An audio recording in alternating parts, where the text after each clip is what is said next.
je m'appelle Alexandre Sagnier et je suis créateur d'AS Factory.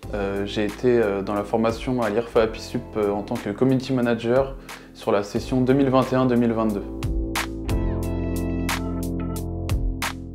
Les bénéfices de l'alternance en formation de Community Manager, déjà en fait ça prépare beaucoup à la suite parce qu'on peut déjà voir comment mettre en place une stratégie de communication en entreprise qui nous servira à nous ensuite.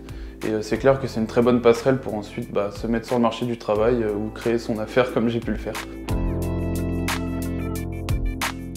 Alors, ce qui a clairement été le plus intéressant dans cette formation, c'était les cours sur tout ce qui est la communication pure, on va dire, notamment sur comment bien établir un plan de communication, une bonne stratégie bien définie, ce qui va totalement aider en fait sur toute l'avancée du travail qu'on va faire pour un client sur le long terme. Et également tout ce qui va être sur la vidéo, où on a pu découvrir du matériel pour tout simplement rendre des vidéos de meilleure qualité, pour avoir des posts en fait qui derrière vont attirer du monde, qui vont pouvoir être plus partagés. Et c'est ça en fait qui sur les réseaux sociaux va permettre d'accroître la notoriété d'une entreprise. Donc ça fait déjà un mois que j'ai eu mon mon titre professionnel de Community Manager à l'IRFA APISUP. Ça faisait un an que j'avais créé mon auto-entreprise déjà, donc où je m'occupais de réseaux sociaux d'un restaurant sur Clermont.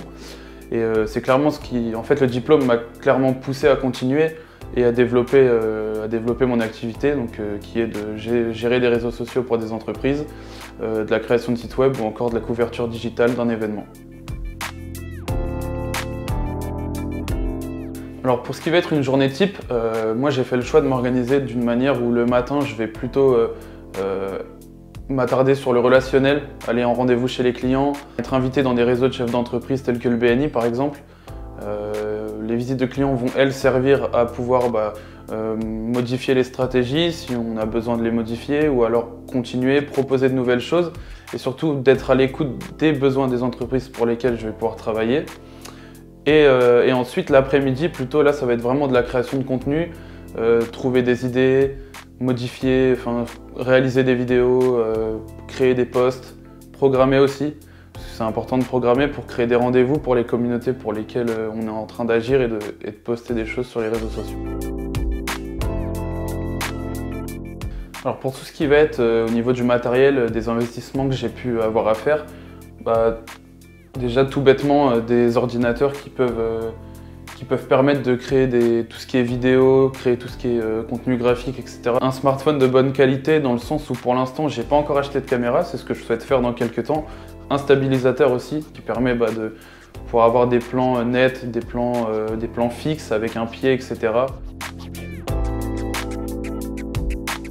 Pour ce qui est des locaux, pour l'instant je n'ai pas de local, je travaille de chez moi. C'est un petit peu le point positif d'être à son compte, c'est que on est assez souple en fait sur les lieux sur lesquels on va pouvoir travailler, mais je n'ai pas eu à me renseigner sur ce qui va être une pépinière d'entreprise ou quoi que ce soit. C'est le point fort un petit peu d'être auto-entrepreneur, de pouvoir travailler de chez soi et de ne pas avoir tout de suite de locaux, même si dans quelques temps j'aimerais pouvoir m'en procurer un. Pour les qualités en fait qu'il faut surtout avoir, je pense, pour ce métier-là, ça va simplement être de savoir être à l'écoute déjà de la demande du client, savoir être diplomate aussi parce qu'il y a des fois des choses pour des secteurs d'activité qui nous vont pas forcément nous parler mais qui vont plaire à la personne, au chef d'entreprise pour qui vous travaillez en fait. Et du coup, on va pas forcément tout le temps sortir la chose que nous on préfère, on va des fois devoir modifier pour pouvoir pour que le poste puisse plaire à la personne pour laquelle vous travaillez. Aussi de l'organisation, parce qu'on doit tenir des calendriers éditoriaux qui sont mis en place dans les stratégies de base.